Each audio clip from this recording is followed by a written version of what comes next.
We made it is right, and then there were 4. This is NBA Today, and I'm Malika Andrews. The conference finals, they are set. The Cavaliers, they're going to face a fully rested New York Knicks team. That's tomorrow night, and we are going to be there. But tonight, we have the top 2 seeds in the West. The Thunder, the Spurs, they face off in what has a chance to be a historically great, I'm talking all-time great series. So let's get into it, shall we? Chiney Ogwumike, Danny Green.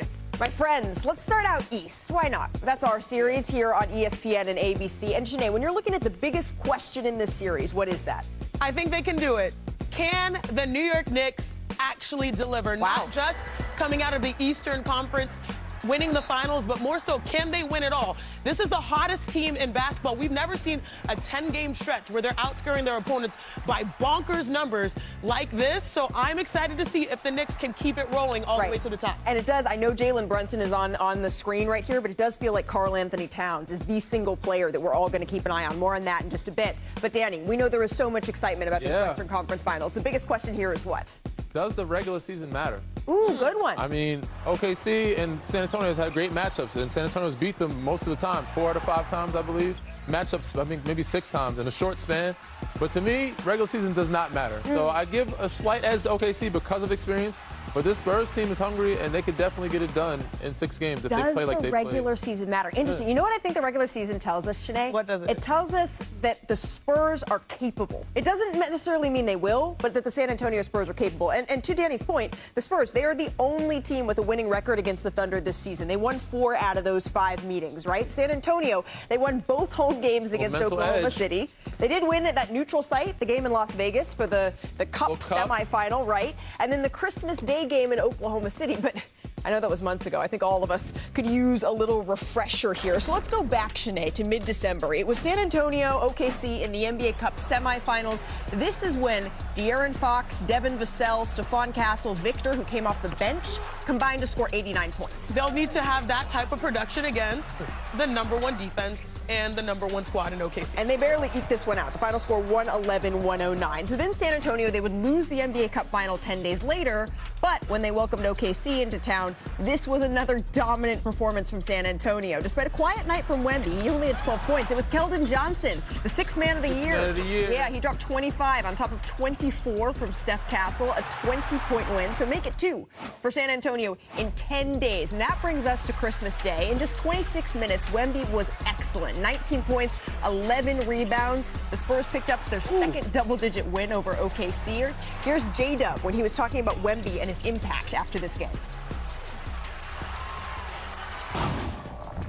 There's this guy on their team that's 7'5" and takes up a lot of space on the court. You don't lose to a team 3 times in a row in a short span without them being better than you.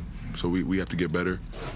Ooh, so does that still apply now? Well, in January, Shea, he took matters into his own hands. Here's Chiney. The now 2-time MVP, he poured in 34 points, 11 of 23 shooting. So OKC returns a little bit of a favor. They had a 21-point win in this one. So that brings us to February. 3 weeks later, the 5th and final matchup of the season. The Spurs win, but take it with a little bit of a grain of salt because you can see they were missing a ton of players in this one. Chess match. Spurs, they get the win.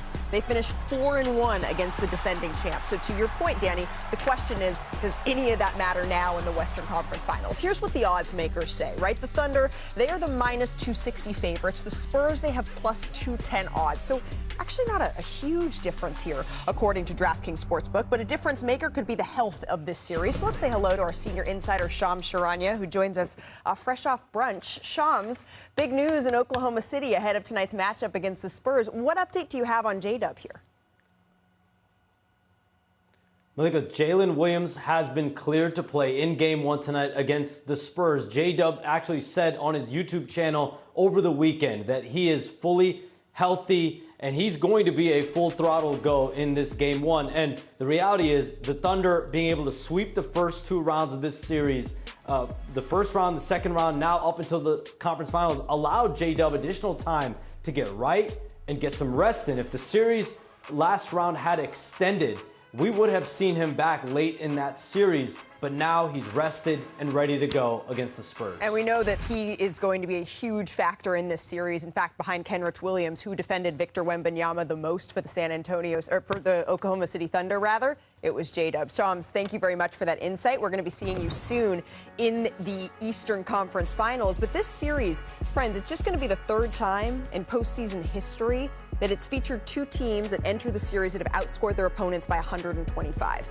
It's the first time it's happened before the finals, by the way. Look at these teams. 2017, the Warriors beat the Cavaliers in 5 games. Ooh. And then in 2013, Ooh, good year. Yeah, the Miami Heat they beat the Spurs in 7 games. So these two teams, they have a rivalry that I think could define maybe even the next 10 years. We're just at the beginning of it, Shanae. But when you're looking at what this series is going to come down to, what's it going to be? So this postseason, I've been giving you game changers, Yes. and now I'm going to add another thing to the conversation. Ooh, what we got? It's the one thing to watch. And in this matchup, in the Western Conference Finals, please, I implore you, watch corner threes. Because the San Antonio Spurs, if you think about it, they shoot. They're the top team in attempts when it comes to corner threes. Oklahoma City, ironically, allows the most corner threes. So this could be an advantage point for the Spurs. Let's break it down here with the tape. De'Aaron Fox and Victor Wembanyama, excellent scorers. You have all of the areas of the court available. But what Victor does so uniquely when he plays downhill is he drags the entire defense with him. We talk about that gravitational stat. That's here in full effect, and it leads to amazing vision right here, making the easy pass. And everyone knows that's the shortest three. You're a good shooter. Yep. You're a great shooter. The shortest three is the corner three, Easiest Danny. one. I got the Danny cosign, so I ain't lying. Again, getting downhill, Victor Wembanyama, he has advantages. I mean, he's 7'5", whether it was Caruso or anybody in front of him. He's going to attack the rim, and that leads to easy finds on the outside. So if San Antonio is looking for a path for success, it's identifying those shooters in the corner when Victor occupies. But it all hinges on him playing inside and out. Right. Not outside and in. And so oftentimes we're looking at, all right, it's Chet versus Victor Wembanyama because Wendy does it better than anyone. Talk about going back to their days as teenagers playing against each other. Yeah. They don't actually match up one-on-one all that often here, Danny, but still you have your eye on the two of them. Why? I do. I mean, because they have history. And it's going to be interesting to see what Mark Daigneault does with the matchups. Isaiah Hartenstein, is he going to put him on Castle, or is he going to have him guard Wemby and then Chet be the backside? But this matchup, it goes back to they're like 15 years old. They really don't like each other. They're so competitive. But Chet, he's been huge for them. You know, he shot 38 from 3 in the series. He was 96% from the field, well, close to 5 feet or close to the basket. 24 for 25 in that Lakers series. 37 for 38 in the whole postseason. That's the last player to do that in the last 30 years. So, and then Victor on the other side, he told opponents to 28% at the rim. So if Chet can stretch the floor, knock down threes, but also be an impact on the rim, this can help OKC kind of get past San Antonio Spurs in this series. But it's going to rely on these two matchups. It starts with Wemby defensively and Chet offensively, but also defensively protecting the rim for OKC. If there were no Victor Wembanyama, we might be looking at Chet being Defensive Player of the Year, which is ironic, and I think he will want to prove that he is that guy. And let's be real, he's coming off of his best playoff series ever, Chet Holmgren, and so he's going to be feeling confident. I know the J-Dub factor is important, but like he's been that number 2 guy. Yeah. Now he just can't play passive. He has to dictate. But I don't know how you do that with Victor Wembanyama. I mean, there's another guy that I could say is a number 2. A.J. Mitchell has really emerged. You know, they have a lot of guys, Kaysen Wallace, Alex Caruso, Jad McCain off the bench. But A.J. Mitchell, the resurgence of him has been a delight for OKC, especially with J-Dub being out. Now, how to integrate those two together is going to be interesting. This is where J-Dub can come back and kind of be like a Jason Tatum role where he doesn't have to be a scorer right away. He can rebound, could be defense, and assist and facilitate. But they're going to need his offense. They're going to need both those guys being healthy and playing at a high level because the Spurs team is very deep. In the regular season, the Spurs dared OKC's other shooters, right? They dared the Alex Carusos, even the Lou Dorts of the world. Okay. We'll live with that. We're going to live with that, right? But we didn't see Jared McCain in the form we did against the Lakers at that point. We didn't see A.J. Mitchell, even though he was already excellent, to the same degree that we're seeing him now as a bona fide role player in the postseason. And so is that strategy for San Antonio going to work? Or is Mark Dagnall going to be the one that blinks first and makes an adjustment to the starting lineup? Guys, we're already 10 minutes into the show, and we haven't gotten to Cavs Corner yet. Hear from Donovan Mitchell on reaching his first conference finals and how Cleveland matches up against the Knicks. And speaking of the Knicks, they haven't played in a week, Shanae. So is this rest a blessing, or is it that rest versus rest Blessing. I'll take the rest every time. It's like my knees. Plus, a health scare, meditating, monks, learning from the dream himself. My conversation with Victor Wembanyama to find out how last summer it is still driving San Antonio's title run. Don't go anywhere. More NBA Today on the way.